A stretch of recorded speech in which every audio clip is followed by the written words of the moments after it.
Thanks, Hannah, for having me along. It's an absolute privilege to be joining this community. I mean, look at all those faces up on our screen right now. I can't wait each morning to have this as a little pick-me-up and boost. So yes, thank you so much for joining us today, wherever you're coming from. As Anna mentioned, the theme of our conversation today is keeping it together. We're going to be discussing some of my favorite evidence-based practical strategies from the science of positive psychology. And I'll be sharing with you a little bit about how personally myself and the people that I'm working with are helping to manage their own levels of stress during these times, and in the process even boost their well-being as well. I think there's nothing like a crisis to show up not only what our strengths are, but where our growth goals are too. So let's use this challenge as a real opportunity together. As Anna shared, my name's Mariane Power, and I like to describe myself as a bit of a sneaker-wearing, spirit-dancing psychologist. I don't take myself too seriously, but what I do take seriously is the huge amount of information and practical strategies that we now have from our human behavior sciences, neuroscience, and positive psychology that we can share on scale so that people can live their most meaningful lives. That question of what makes for a meaningful life has really been the focus of my work and research for a long time now, about 15 years, where I've been working with people to help them answer that for themselves individually and also for their teams as leaders as well. I'm the co-founder of a company called the Posify Group, where we are on an absolute mission to share these practical strategies with as many people as we can so that we can all flourish together and live our most meaningful lives. And I think now more than ever, we're all realizing that this is a time to really focus in on what matters most and to learn some strategies that will help us to manage our periods of stress and overwhelm, but also come through this, not just in surviving, but really thriving on the other side. So today, I want to just name the elephant in the room, that question that many people are asking, including myself, those of us who feel like up until now we've kind of been pretty well equipped, and it's, where's my Zen gone? If you, like me and some of the people I'm working with, are feeling like your world has been turned upside down, be rest assured. After all, we are creatures of habit. And this time of absolute turbulent change that's happening around us is unprecedented.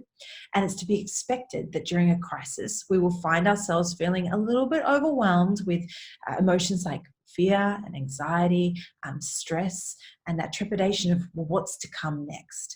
But I want to offer some words of comfort that I think, unlike other crisis that we've seen humanity move through before, this one on a global scale, we're all in together.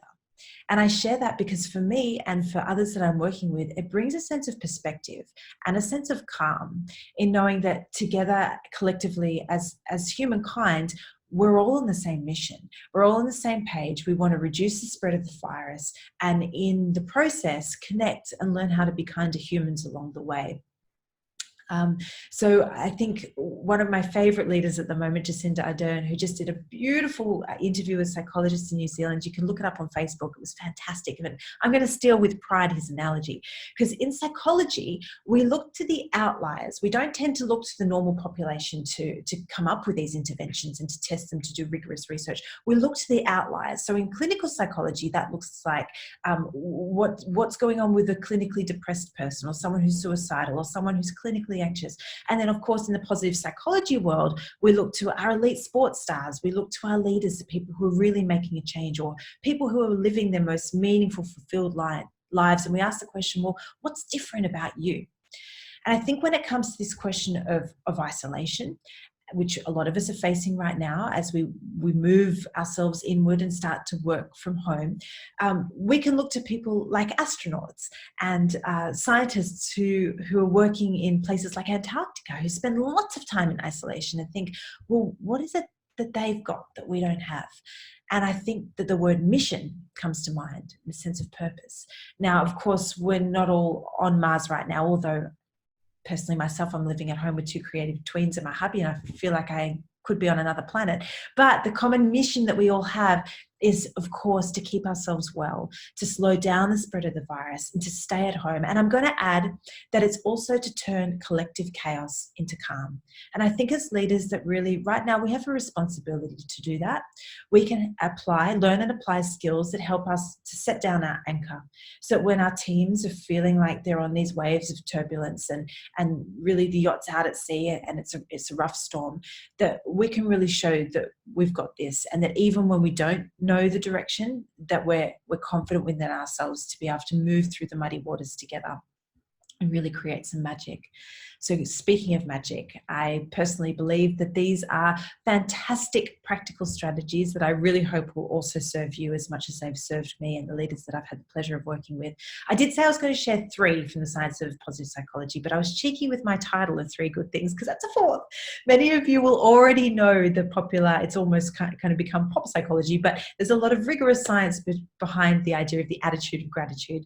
We know that spotting 3 good things or being grateful for 3 things that have happened in our day is absolutely beneficial for our personal well-being, but also our physical health as well, and our performance and productivity levels. The trick is each day to find something new. So 3 good things that you're grateful for each day. And the science says 21 days. I think that's potentially because from a research perspective, 21 days is an easy number. But see if you can commit to 21 days, 3 things that you're grateful for each day. There's my sneaky 4th one. So the 3 we're going to focus on today. The first is circles of concern. Many of you will have heard from lots of us talking about the importance of focusing in what's in our control. Name it to tame it, one of my favorite strategies from Sue Langley. And self-compassion. I personally use this one on a daily basis and have for a long time. It's been a real game changer for me. So let's look at our first, circles of concern. All right, so as I said before, we're living in these unprecedented times, real challenges going on around us. It can feel like our waters are very turbulent and there's not a lot of predictability. And what we know from the science around stress is that it's actually not, stress is not something that happens to us. It's more about our stressful responses, or our stress activation system happens when we feel like the situation that's around us or the events unfolding around us are out of our control, or they exceed our current resources. So one of the best things that we can do is to accept what's out of our control, and let's face it, there's a lot at the moment, and to focus back in on one simple thing that we can do to put back into our control. Now, those of you who may have done some personal professional development work before, or even worked with psychologists, will recognize that many of our thoughts and feelings are automatic. And that's particularly true in the time of a crisis. Our brains are over 70,000 years old. So even though we've all evolved in lots of many ways, these old computer systems are still running off some pretty old software or hardware that we need to recognize and counteract. But the thing that we can control, even though our thoughts and our feelings might be somewhat automatic, is our behavior. One of my besties I was speaking to this morning, and she doesn't cope with chaos very well at all. And she really likes her place to be clean. She's got her 2 boys at home with her at the moment while she's working. They're running around causing all sorts of mess. And she had me in stitches this morning. She'd gone down, she'd chosen her one small little bathroom and laundry, and she's cleaned them. She's made them spotless, and she's put a sign on the front, no entry. And I laughed. That was one simple act or one simple behavior that she could do to regain that sense of control amidst all the chaos around her. I know myself, when everything started, I became quite fixated on, I was downloading the Sydney Morning Herald live updates and the ABC and all the different, and I was literally reading each notification as it came through, like in some way that was going to inform me to do something differently. And I really recognized that was causing a little bit of inner stress and trepidation about what was to come. So something in my control, I can't control the newsfeed, but I can absolutely control how much attention I want to give to it. So I've switched now to putting my device away and just getting those nightly notifications after all the news that needs to reach me usually does. Of course, you can refer to Stephen Covey's 7 Habits of Highly Effective People to read more around the circles of control. It's one of my faves. The second one, name it to tame it.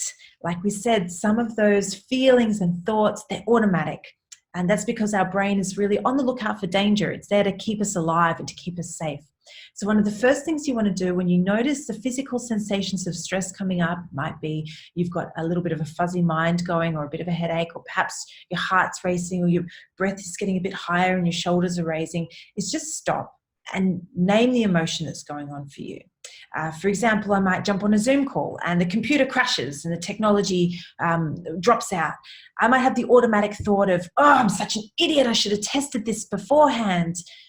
Very nice, inner critic popping out. And I might have that automatic feeling of frustration that arises as well. So first of all, name it. I'm feeling frustrated.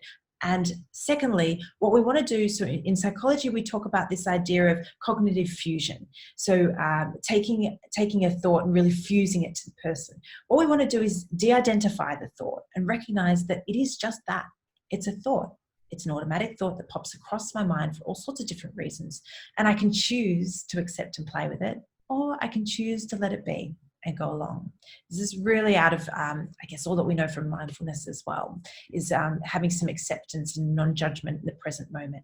So as I notice that thought pop up of, oh, I'm such an idiot, I can do a few different things.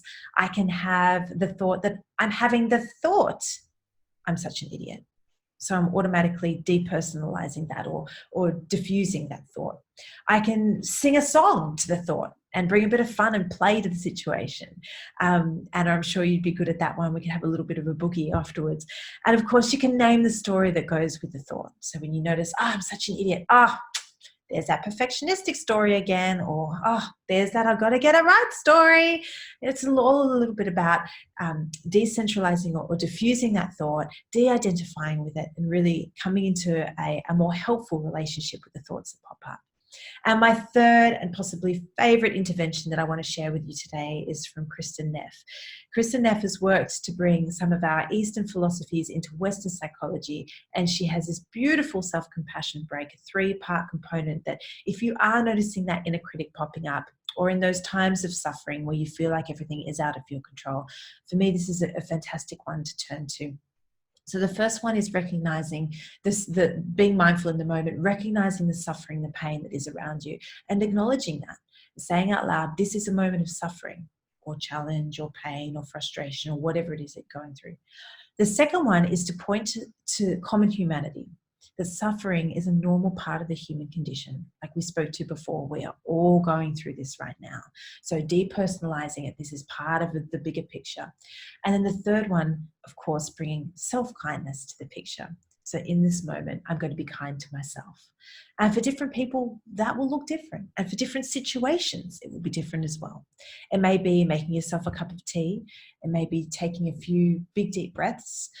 It might be saying no to a commitment that you would have otherwise shown up for because you've got other priorities that show up in the moment. And that in itself is an act of kindness. So the 3-part mantra, or what we call a self-compassion break. And of course, you can turn to the beautiful work of Kristin Neff if you'd like to learn more about that.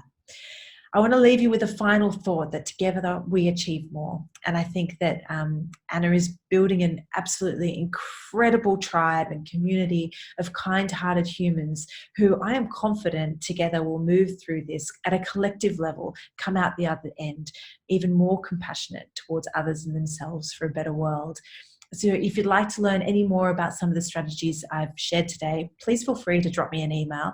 And it's an absolute privilege to serve as a delivery partner for Bambuddha as well. So you can contact me through the delivery partner part of their website. Thanks again. Back over to you, Anna, and you can share some of the beautiful boosts that we've got coming up. I personally can't wait for tomorrow. And of course, all the other speakers, everyone's got so much to contribute. These big hearts and brilliant minds. Thanks for having me today.